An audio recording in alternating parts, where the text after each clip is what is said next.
शांति। आज की तारीख है 13/4/14 और आज फिर से रविवार आया है और हम अपने प्राण प्यारे मीठे मीठे अव्यक्त बाप दादा की ज्ञान मुरली सुनेंगे। तो रिवाइज कोर्स की तारीख है 20/6/77 77 की मुरली है और आज की मुरली का शीर्षक है सदा सहज योगी बनने का। सदा सहज योगी बनने का साधन है महादानी बनना। सहज योगी बनने का सहज साधन महादानी बनना। मीठे मीठे अव्यक्त मूर्त बाप दादा कहते हैं कि सभी ब्राह्मण आत्माएं स्वयं को सहज योगी व निरंतर योगी की श्रेष्ठ स्टेज पर सदा स्थित रहने के पुरुषार्थ में सहज योगी या निरंतर योगी की स्टेज जो सर्वश्रेष्ठ स्टेज है, तो उसके पुरुषार्थ में सभी का लक्ष्य सहज योगी बनने का है। हर एक चाहता है मैं सहज योगी बन जाऊं ताकि निरंतर बाबा की याद में भी रह सकूं, लेकिन अपनी कमजोरियों के कारण कभी सहज अनुभव करते और कभी मुश्किल। लेकिन बाबा हम बच्चों के अंदर के पुरुषार्थ की मन की बात बताते हैं कि फिर हम बच्चे क्या करते हैं, कभी तो सहज योग अनुभव करते और कभी कभी योग में मुश्किलातों का भी अनुभव करते। कमजोरी कहकर के मुश्किल बना देते हैं। बाबा कहते योग है सहज, वो कोई मुश्किल है नहीं, लेकिन हम अपनी कमजोरी को सोच करके और कमजोरी को कह करके और फिर हम उसको मुश्किल बना देते हैं। वास्तव में हर एक श्रेष्ठ आत्मा व ब्राह्मण आत्मा, मास्टर सर्वशक्तिमान आत्मा, त्रिकालदर्शी मास्टर ज्ञान सागर आत्मा। देखो कितने बाबा ने हम बच्चों के लिए टाइटल दे दिए। हम ब्राह्मण आत्मा, फिर मास्टर सर्वशक्तिमान आत्मा, त्रिकालदर्शी आत्मा और मास्टर ज्ञान सागर आत्मा। कोई भी कर्म में व संकल्प में मुश्किल अनुभव नहीं कर सकती। जितने मीठे मीठे बाप दादा ने ऊंचे ऊंचे टाइटल दिए, अगर उन टाइटलों में हम स्थित हैं, उसी स्वमान में स्थित हैं, तो बाबा कहते हैं कि योग में हमें मुश्किलात का अनुभव नहीं हो सकता है, संकल्प में भी हमें मुश्किल अनुभव नहीं होगा। सहज योगी के साथ साथ ऐसी श्रेष्ठ आत्मा स्वतः ही योगी होती है। उनका तो लक्षण क्या होता है कि वो सहज ही योगी, सहज नहीं लेकिन संकल्प में भी बाबा कहते हैं वो सहज योगी होते हैं, क्योंकि ऐसी श्रेष्ठ आत्मा के लिए बाप और सेवा यही संसार है। जो सहज योगी होगा, निरंतर योगी होगा, तो स्वाभाविक उसे बाबा ही याद होगा, और जिसको बाबा याद होगा उसके लिए जीवन में लक्ष्य क्या, संसार क्या होता है, याद और सेवा।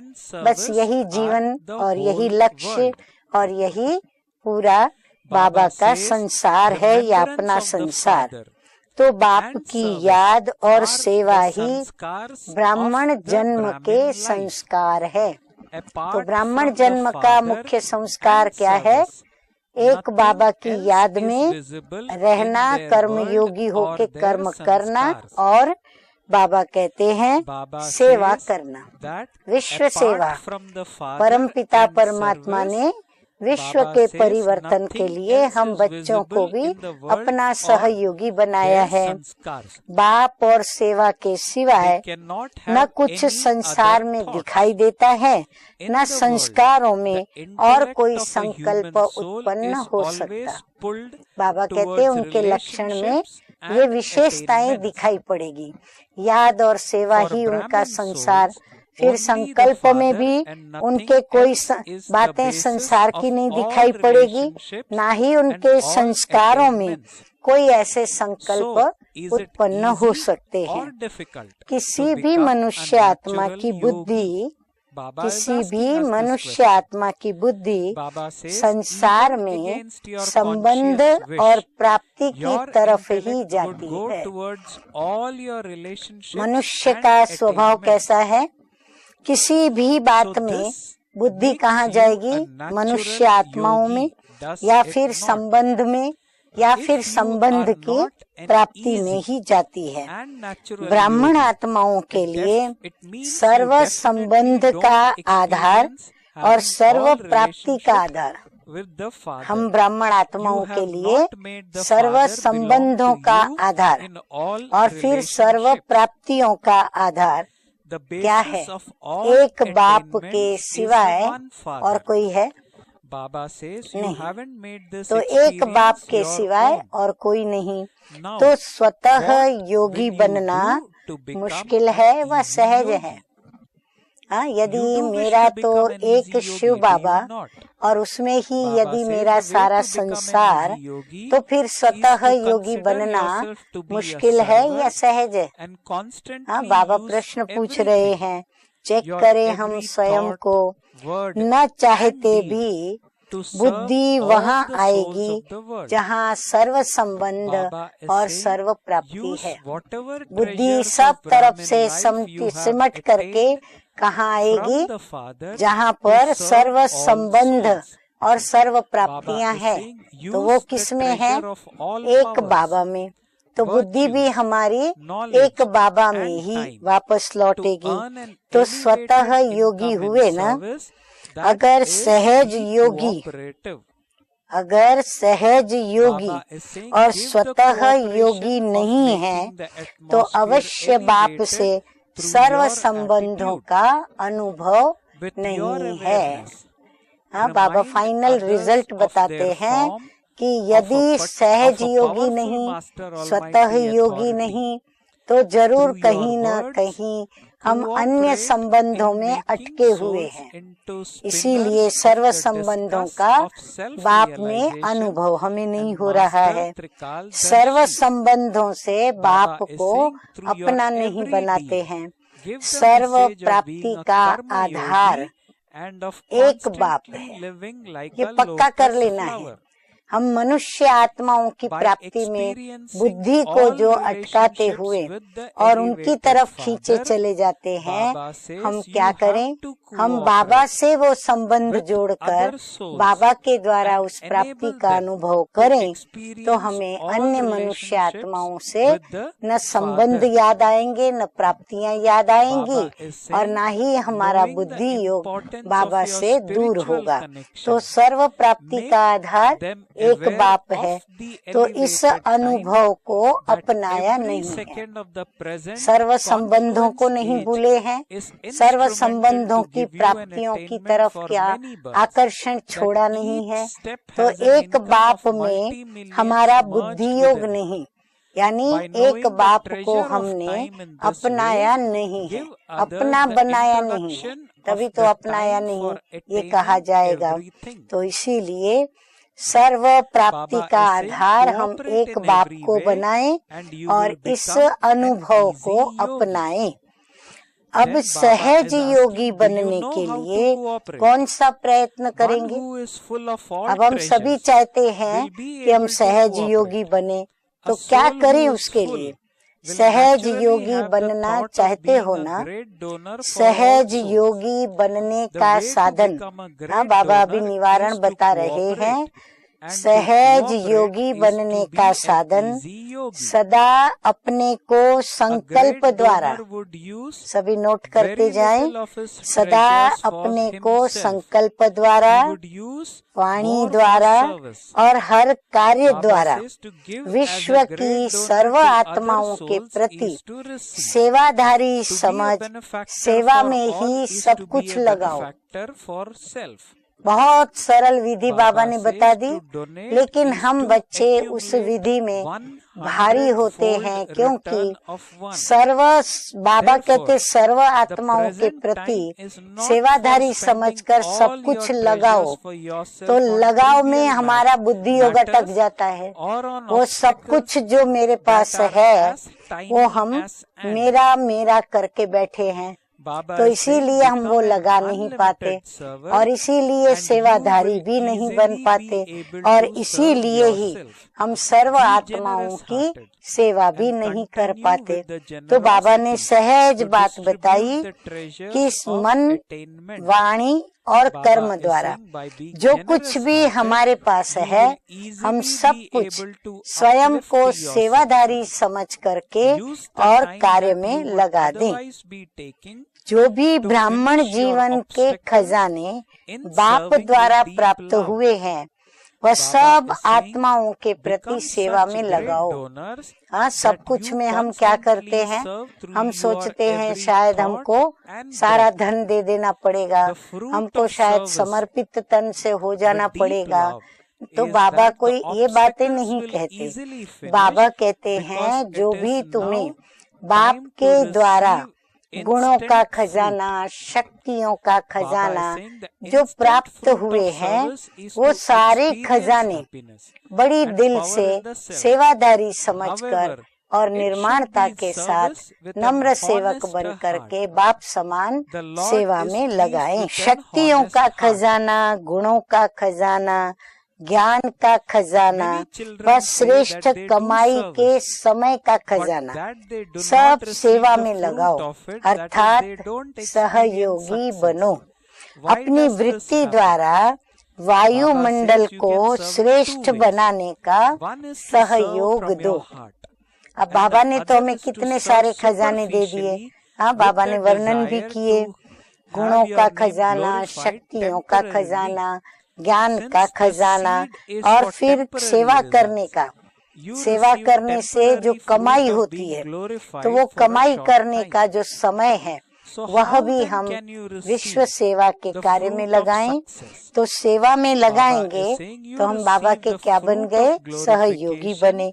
तो बाबा कहते ऐसे सहयोगी बनो। अपनी वृत्ति द्वारा वायुमंडल को श्रेष्ठ बनाने का सहयोग दो। तो वृत्ति हमारी क्या हो गई, खजानों से भरपूर हो गई। तो हम श्रेष्ठ वृत्ति, पवित्र वृत्ति के वाइब्रेशंस का सहयोग दें। स्मृति द्वारा सर्व को मास्टर समर्थ शक्तिमान स्वरूप की स्मृति दिलाओ। बाबा कहते स्मृति द्वारा क्या करो, सभी को, जैसे हमारे पास स्मृति है मास्टर सर्वशक्तिमान की और मैं समर्थवान आत्मा हूँ, तो औरों को भी हम ये स्मृति दिलाएं कि आप मास्टर सर्वशक्तिमान समर्थवान आत्मा हो, तो वो स्वरूप की स्मृति दिलाएं। वाणी द्वारा आत्माओं को स्वदर्शन चक्रधारी मास्टर त्रिकालदर्शी बनने का सहयोगी, उनको ज्ञान का खजाना लुटाएं, उनको ज्ञान दें सृष्टि के आदि मध्य अंत का, और उसमें पाठधारी हम जो भी हैं, हमारा पाठ, प्रभु का पाठ, सारा हम उनको हम त्रिकालदर्शी बनाने का सहयोग दें। फिर कर्म द्वारा कमल पुष्प समान रहने का व कर्म योगी बनने का संदेश हर कर्म के द्वारा दो। फिर कमल पुष्प समान पवित्रता की धारणा, न्यारा और प्यारा बनना। तो कर्म योगी बनने की बात आ गई उसके अंदर। तो कर्म भी करें तो न्यारे भी रहें कर्म से और फिर प्रभु के भी प्यारे रहें। तो ये संदेश भी हम कर्म द्वारा दें। अपने श्रेष्ठ बाप से सर्व संबंधों की अनुभूति के द्वारा सर्व आत्माओं को सर्व संबंधों का अनुभव कराने का सहयोग दो। हम जैसे हर संबंध बाप से जोड़ करके और सर्व संबंधों के रस का जो अनुभव करते हैं, जिससे हमें अतीन्द्रिय सुख, आनंद, शांति, प्रेम, पवित्रता, शक्तियों का प्राप्त करना या गुणों की प्राप्ति, ये जो अनेक हमें अनुभव होते हैं, यही अनुभव उन्हें भी सर्व संबंधों का वो करे, ऐसा सहयोग दे। अपने रूहानी संपर्क के महत्व को जान श्रेष्ठ समय की सूचना देने का, अपने रूहानी संपर्क के महत्व को जान। हमारे सभी से रूहानी संपर्क क्यों है, किस लिए है, क्या है, तो वो महत्व उनको बताते हुए हम उनको श्रेष्ठ समय कौन सा चल रहा है, जो हम रूहानी स्नेह संबंध के संपर्क में आ रहे हैं, तो वो सूचना देने का समय, फिर विनाश का भी नजदीक समीप होने का समय, तो ये सूचना देने का समय प्रमाण वर्तमान संगम का एक सेकंड अनेक जन्मों की प्राप्ति के निमित्त बना हुआ है। तो ये उनको हम समय की सूचना देंगे, जिस सूचना से वो ये महसूस करे कि ये संगम युग में मेरी एक सेकंड मुझे अनेक जन्मों की प्राप्ति करा सकती है। पर वो कब? जब हमारा रूहानी संबंध बाप से जुड़ा हुआ होगा। तो एक कदम में पद्मों की कमाई भरी हुई है। ऐसे समय के खजाने को जानते हुए औरों को भी समय पर प्राप्ति होने का परिचय दो। तो बाबा कहते ऐसे समय पर, यानी पुरुषोत्तम संगम युग पर जो हमें खजानों की प्राप्ति हो रही है, तो वो प्राप्तियों का उनको परिचय दो कि कितनी बड़ी भारी जन्म जन्मांतर की प्राप्ति हो रही है। तो हर बात द्वारा सहयोगी बनो तो सहज योगी बन जाएंगे। तो बाबा कहते हैं हर बात का ज्ञान बाबा ने तुम बच्चों को दिया, हर बात के अनुभव तुम बच्चों को कराए, तो उन्हों को भी ये सारे अनुभव कराओ, तो सहज योगी बन सकेंगे। सहयोगी बनना आता है ना? हाँ, बाबा कहते हैं सहयोगी कैसे बनना, वो तो आता है ना। सहयोगी वही बन सकेंगे जो स्वयं खजानों से संपन्न होंगे। तो स्वाभाविक बात है, यदि मेरे पास है ही नहीं तो मैं किसी को सहयोग कैसे दूंगी। सहयोग देना माना हमारे पास जो है वो दूसरों को देना, दाता बनके देना माना दान पुण्य करना। संपन्न आत्मा को अनेक आत्माओं के प्रति महादानी बनने का संकल्प स्वतः ही आएगा। बाबा कहते हैं जो भरपूर और संपन्न हो जाते हैं ना, उनको ऑटोमेटिकली औरों को सहयोग देने का संकल्प और दान करने का संकल्प स्वतः ही आता है। महादानी बनना अर्थात सहयोगी बनना और सहयोगी बनाना। बाबा कहते हैं ये महादान करना माना ही सहयोगी बनना और बनाना, अर्थात सहज योगी बनना। महादानी सर्व खजाने स्वयं के प्रति कम यूज करेंगे। जो महादानी है वो बाबा कहते हैं स्वयं के लिए वो खजाने यूज नहीं करेंगे, सेवा के प्रति ज्यादा यूज करेंगे, क्योंकि अनेक आत्माओं के प्रति महादानी बनकर देना ही लेना है। उनको स्वयं के लिए नहीं चाहिए। क्यों? क्योंकि विधि के अनुसार वो देते हैं तो उन्हें स्वतः ही प्राप्ति हो जाती है, क्योंकि विधि है देने से ही लेना होता है। तो सर्वप्रति कल्याणकारी बनना ही स्वयं कल्याणकारी बनना है। दान देना अर्थात 1 का 100 गुना जमा करना। हाँ, दान का इतना महत्व है, गायन है और प्रैक्टिकल है। तो वर्तमान समय स्वयं के प्रति छोटी छोटी बातों में व चींटी समान आने वाले विघ्नों में अपने सर्व खजाने स्वयं प्रति लगाने का समय नहीं है। अभी स्वयं के प्रति खजानों को लगाने का समय पूरा हुआ। बाबा कहते हैं स्वयं की छोटी छोटी बातों में, चींटी समान छोटे छोटे विघ्नों में अपनी शक्तियों को नष्ट करने का समय नहीं है। लेकिन समय क्या कहता है? बेहद के सेवाधारी बनो तो स्वयं की सेवा सहज हो जाएगी। विश्व की सेवा में लगा दो तो ऑटोमेटिकली स्वयं की सेवा भी साथ में हो ही जाएगी। फ्रॉक दिल से उदार चित्त होकर प्राप्ति के खजाने को बांटते जाओ। हाँ, बड़ा विशाल हृदय रखते हुए उदार चित्त बन करके बाबा कहते हैं जो भी प्राप्तियां खजाने की हुई हैं वो सारे खजाने क्या करो, बांटते चले जाओ। उदार चित्त बनने से स्वयं का उद्धार सहज हो जाएगा। उदारता क्या करेगी? हमारे सारे खजाने भरपूर तो क्या, लेकिन भरपूर रखेगी, प्लस उसमें वृद्धि भी करेगी। विघ्न मिटाने में समय लगाने के बजाय, विघ्नों को मिटाने में समय लगाने के बजाय सेवा की लगन में समय को लगाओ। अब अपने प्रति समय न लगाएं हम विघ्नों को मिटाने में, लेकिन सेवा की लगन में औरों के प्रति समय लगाएं। ऐसे महादानी बनो जो हर संकल्प श्वास में सेवा ही हो।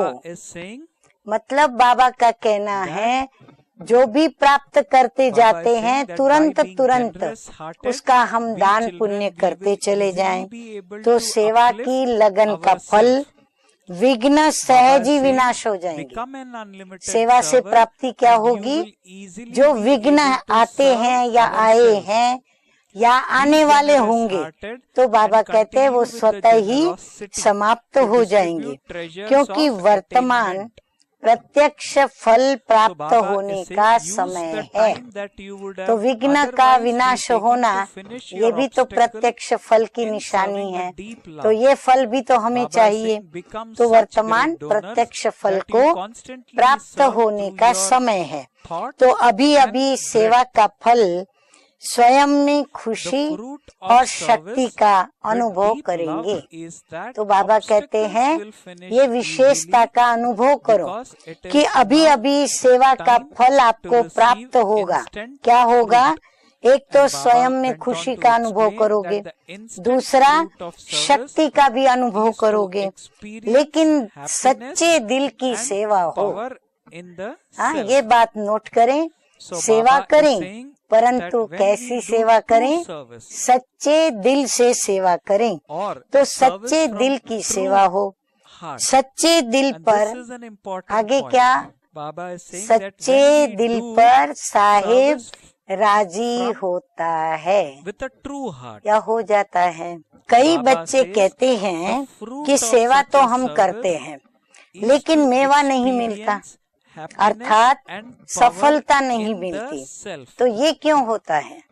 हाँ, ये प्रश्न आपको भी कभी न कभी तो सेवा करते करते जब असफलता सामने आई होगी तो प्रश्न उठा होगा। तो बाबा अभी बताते हैं, जवाब दे रहे हैं, क्योंकि सेवा 2 प्रकार से करते हैं, एक दिल से और एक दिखावे से। बाबा कहते हैं 2 प्रकार से तुम बच्चे सेवा करते हो, एक दिल से सेवा करते हो और एक दिखावे से सेवा करते हो, अर्थात नाम प्राप्त करने के अल्पकाल की इच्छा से सेवा करते हो। चलो हम भी थोड़ा हाथ बटा लेते हैं ताकि नाम हो जाएगा, भाई इन्होंने भी ये सेवा की तो थोड़ा मान भी मिलेगा कि भाई इस सेवा में इसने भी पार्ट प्ले किया तो इसको भी रिस्पेक्ट दो, क्योंकि हर सेवा में ये रहते ही रहते हैं। तो बाबा कहते हैं नाम और मान की इच्छा से जो अल्पकाल के लिए प्राप्त होता है, तो उससे ये हो गई दिखावे की सेवा। जब बीज ही अल्पकाल का है तो ऐसे बीज का अल्पकाल का फल नामी ग्रामी बनने का तो लेते हैं। हाँ, बाबा कहते हैं चलो नाम तो हो जाता है कि भाई इन्होंने बहुत अच्छा बोला, बहुत इन्होंने सहयोग दिया, बहुत समझो नाम तो कमाया, तो नामी ग्रामी बनने का तो फल ले लेते हैं। फिर सफलता का फल कैसे मिलेगा? जैसे इच्छा रखी कि मेरा नाम हो, मुझे मान मिले, वो मिल जाता है। परंतु बाबा कहते हैं कि जो बीज अल्पकाल का है तो ऐसे का फल कैसे मिलेगा? तो सफलता का क्या? जो सेवा कर रहे हैं तो उस सेवा का फल क्या? नाम की भावना का फल नाम और शान के रूप में तो प्राप्त हो ही जाता है। दिखावा करने के संकल्प करने का बीज होने के कारण सर्व के सामने दिखावे में तो आ ही जाते हैं। बाबा कहते हैं ऐसी भावना रख के करते हैं ना तो लोगों के सामने दिखावे में आ ही जाते हैं। सर्व के मुख से अल्पकाल के लिए महिमा का फल तो प्राप्त हो जाता है कि सर्विस बहुत अच्छी करते हैं। हाँ, कईयों के नाम बहुत जल्दी सामने आते हैं और कई सेवा हड्डी करते हैं, परंतु कभी भी उनका नाम आगे नहीं आता, उनका मान शान नहीं दिखाई पड़ता। जब अल्पकाल की महिमा का फल मिल गया, अर्थात कच्चा फल ही स्वीकार कर लिया, तो संपूर्ण फल की प्राप्ति अर्थात पके हुए फल की प्राप्ति कैसे हो सकती है? रिजल्ट क्या होगी? ध्यान से फिर से नोट करें। जब अल्पकाल की महिमा का फल मिल गया, नाम मान शान हो गया, अर्थात कच्चा फल स्वीकार भी कर लिया, तो संपूर्ण फल की प्राप्ति जो हम विशाल हृदय रख करके दान दें और सेवा करें, अर्थात पके हुए फल की प्राप्ति फिर उनको कैसे हो सकती है? फिर रिजल्ट क्या होगी? सफलता या असफलता?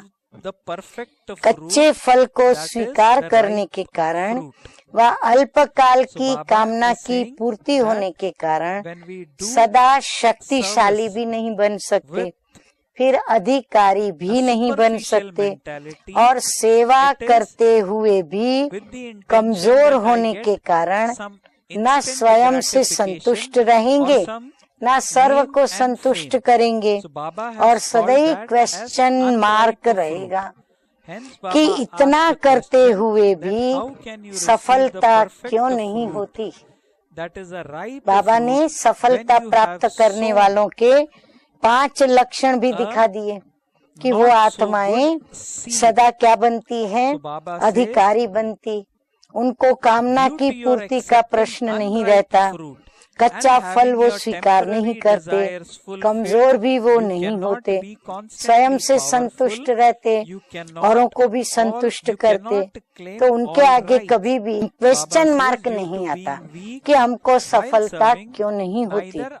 बाकी जिनमें ये लक्षण नहीं, उनके आगे सदा क्वेश्चन मार्क बना रहता और ये 5 ही बातें उनके लक्षण में न होने की दिखाई पड़ेगी। ये ऐसे करता, ये ऐसे क्यों करता, ऐसे नहीं होना चाहिए, ये नहीं होना चाहिए, इसी क्वेश्चन में रहेगा।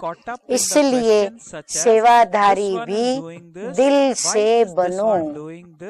बाबा कहते दिल से सेवा नहीं करते ना, तो फिर जो और सेवा करते हैं दिल से, उनके विषय में फिर सोचते रहेंगे कि ये ऐसे क्यों करता, ये वैसे क्यों करता।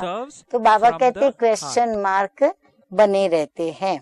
सच्ची दिल से सेवादारी बनने वालों का विशेष लक्ष्य क्या होगा? जो सच्ची दिल से करेगा, तो अभी यदि हमें सच्ची दिल से सेवा नहीं करते हैं और अगर करने की दिल है तो लक्षण भी सुनो। वो दिल शिकस्त आत्मा को शक्तिशाली बनाने वाले होंगे। कैसी भी अवगुण वाली आत्मा हो, गरीब आत्मा हो, लेकिन सदा बाप द्वारा मिले हुए गुणों के दान के द्वारा, गुणों के खजाने से गरीब को शाहूकार बनाने का श्रेष्ठ संकल्प व शुभ भावना रखेंगे। हाँ, उनके अंदर शुभ भावना होगी, शुद्ध भावना होगी।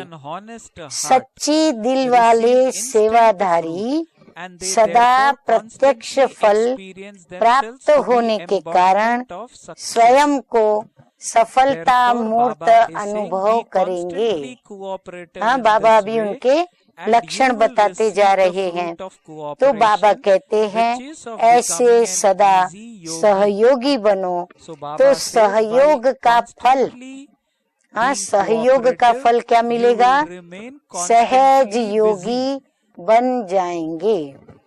सदा सहयोगी बनने से क्या होगा? बाबा कहते सदा बिजी रहेंगे। और जो बिजी रहते हैं उनके पास न माया आती है, न विघ्न आते हैं, न परीक्षाएं आती और न ही समस्याएं आती है।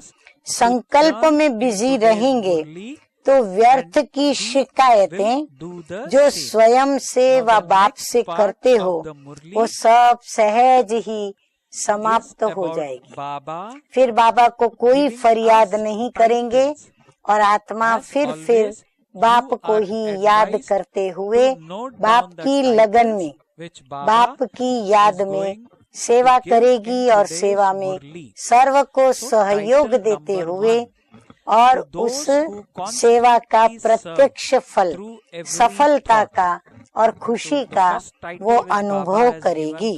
और उनके संकल्पों में भी शुद्धता होगी और सर्व के प्रति वो शुभ भावना वाले होंगे।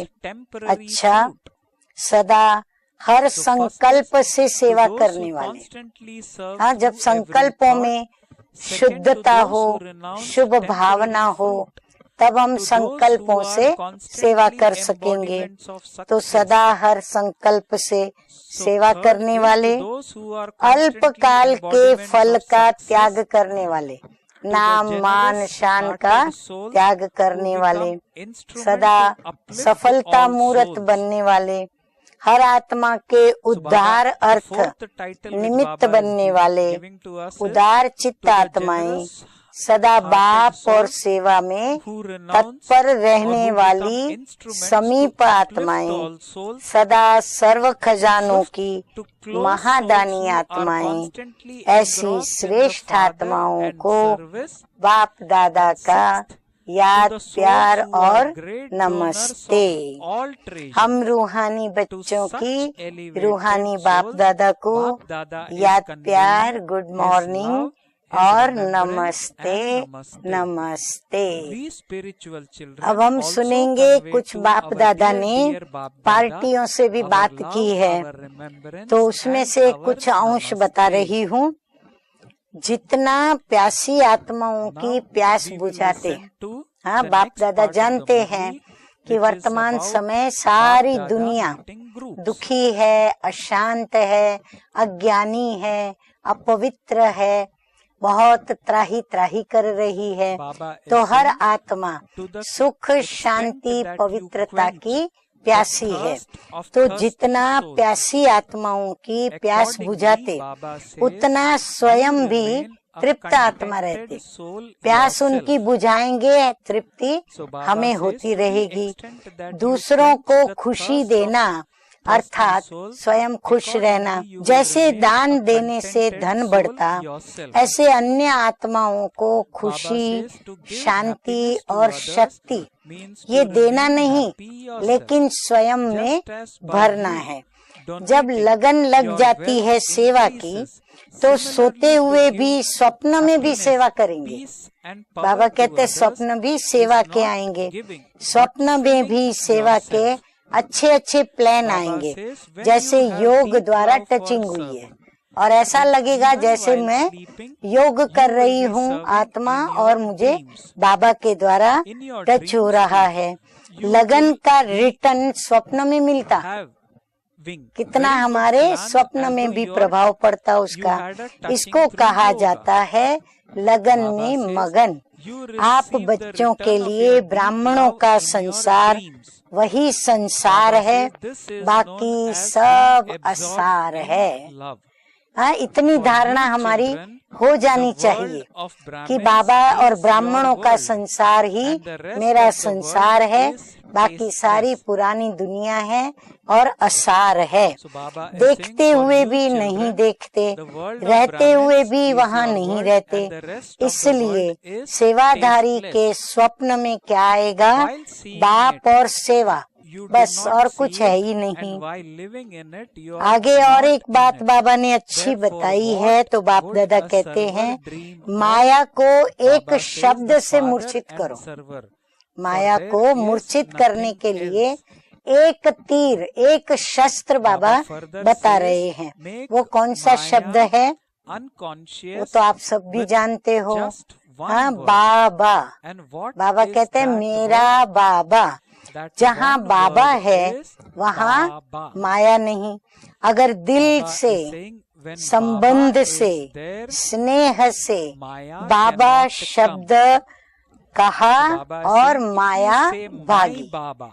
जैसे ही माया बाबा शब्द सुनेगी ना, वो भागेगी। परंतु वह बाबा शब्द हमारा दिल से, संबंध से और स्नेह से निकलना चाहिए।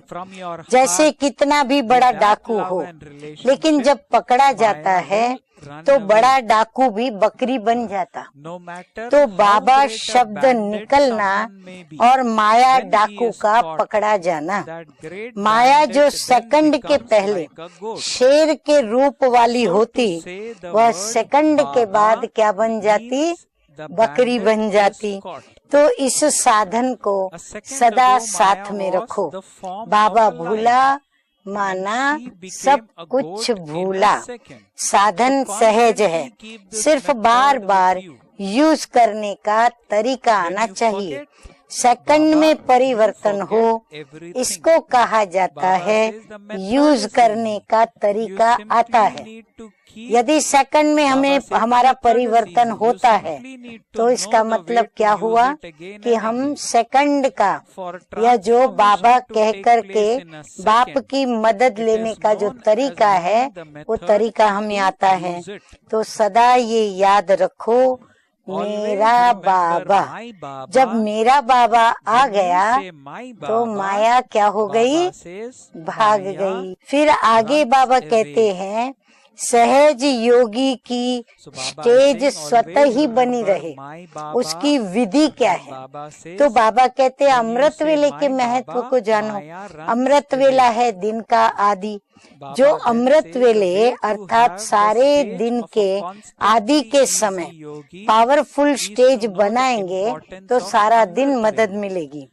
सारी दिन की जीवन महान बन जाएगी, क्योंकि जब अमृत वेले विशेष बाप से शक्ति भर ली तो शक्ति स्वरूप हो चलने से मुश्किल नहीं होगा। चाहे जैसा भी कार्य आए, मुश्किल का अनुभव नहीं, लेकिन प्राप्त शक्ति के आधार से वो सहज हो जाएगा। इससे सहज योगी की स्टेज भी स्वतः ही बनी रहेगी। तो अमृत वेले को मिस करना माना संगम की विशेष प्राप्ति को खत्म करना।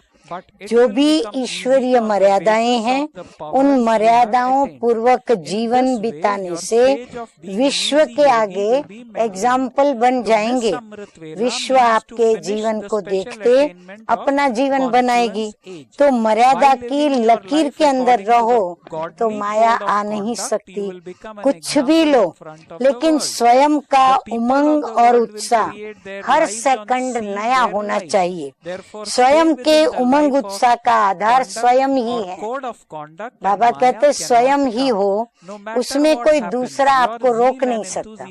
आपके उमंग उत्साह को कोई रोक नहीं सकता। उसमें सदा चढ़ती कला होनी चाहिए। रुकना काम किसका है? कमजोरों का। जो रुकता है वो कमजोर है, जो पीछे हटता है वो हारा हुआ है। तो बाबा कहते ऐसे कमजोर नहीं होना है। अच्छा, अब आज का सतगुरु बाप दादा के द्वारा वरदान सुनेंगे। तो वरदान है आज का, अपने प्रैक्टिकल जीवन के प्रूफ द्वारा। हाँ, सबसे बड़ा प्रूफ हम खुद हैं। तो अपने प्रैक्टिकल जीवन के प्रूफ द्वारा साइलेंस की शक्ति का आवाज फैलाने वाले हम साइलेंस में अंतर्मुखी रहेंगे, परंतु हमारी जो साइलेंस की शक्ति है उसका आवाज फैलेगा। तो ऐसी आवाज फैलाने वाले विशेष सेवाधारी भव।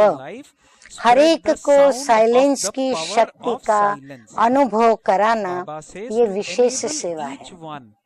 देखो, हम कितना भी ज्ञान सुनाएं, लेक्चर करते हैं, प्रवचन करते हैं, लेकिन जब हम उन्हें योग में, योग कमेंट्री के द्वारा या बाबा की याद का अनुभव कराते हैं, तो वो अनुभव उन्हें याद रह जाता है, क्योंकि आत्मा उसकी प्यासी है। तो इसीलिए बाबा कहते हैं ये विशेष सेवा है। जैसे साइंस की पावर नामी ग्रामी है, ऐसे साइलेंस की पावर नामी ग्रामी हो जाए। सबके मुख से आवाज निकले कि साइलेंस पावर साइंस से भी ऊंची है। क्यों? साइंस भी सुख और शांति का अनुभव कराती है, परंतु नहीं, उनसे भी अधिक अनुभव परमानेंट किससे हो? साइलेंस की शक्ति का। तो सभी के मुख से वो निकले, वो दिन भी आना है। बाबा कहते हैं चलते चलते वह भी दिन आना है। साइलेंस के पावर की प्रत्यक्षता अर्थात बाप की प्रत्यक्षता साइलेंस पावर का प्रैक्टिकल प्रूफ है आप सबकी जीवन। हर एक चलते फिरते पीस के मॉडल दिखाई दे। हमारा चलना फिरना, बोलना, देखना, उठना, बैठना इतना अच्छा साइलेंस वाला हो जो देखने वाले एकदम उनकी नजर किस पर जाए कि इनको ऐसा बनाने वाला कौन। तो बाप की प्रत्यक्षता हो। तो हर एक चलते फिरते पीस के मॉडल दिखाई दे। तो साइंस वालों की नजर भी साइलेंस वालों के ऊपर जाएगी। ऐसी सेवा करो तब कहेंगे विशेष सेवाधारी, तब विशेष सेवादारी कहलाएंगे। अच्छा, स्लोगन है आज का, सेवा और स्थिति का बैलेंस रखो। हाँ, स्थिति बाबा ने सारी सुना दी कि कैसी कैसी स्थिति हमें अपनी बनानी है, जो प्रूफ के रूप में साइंस वाले भी उसको देखे और उनकी भी सेवा हो। तो सेवा और स्थिति का बैलेंस रखो तो सर्व की ब्लेसिंग्स मिलती रहेगी। हाँ, सर्व की आशीर्वाद मिलेगी। अच्छा, ओम शांति।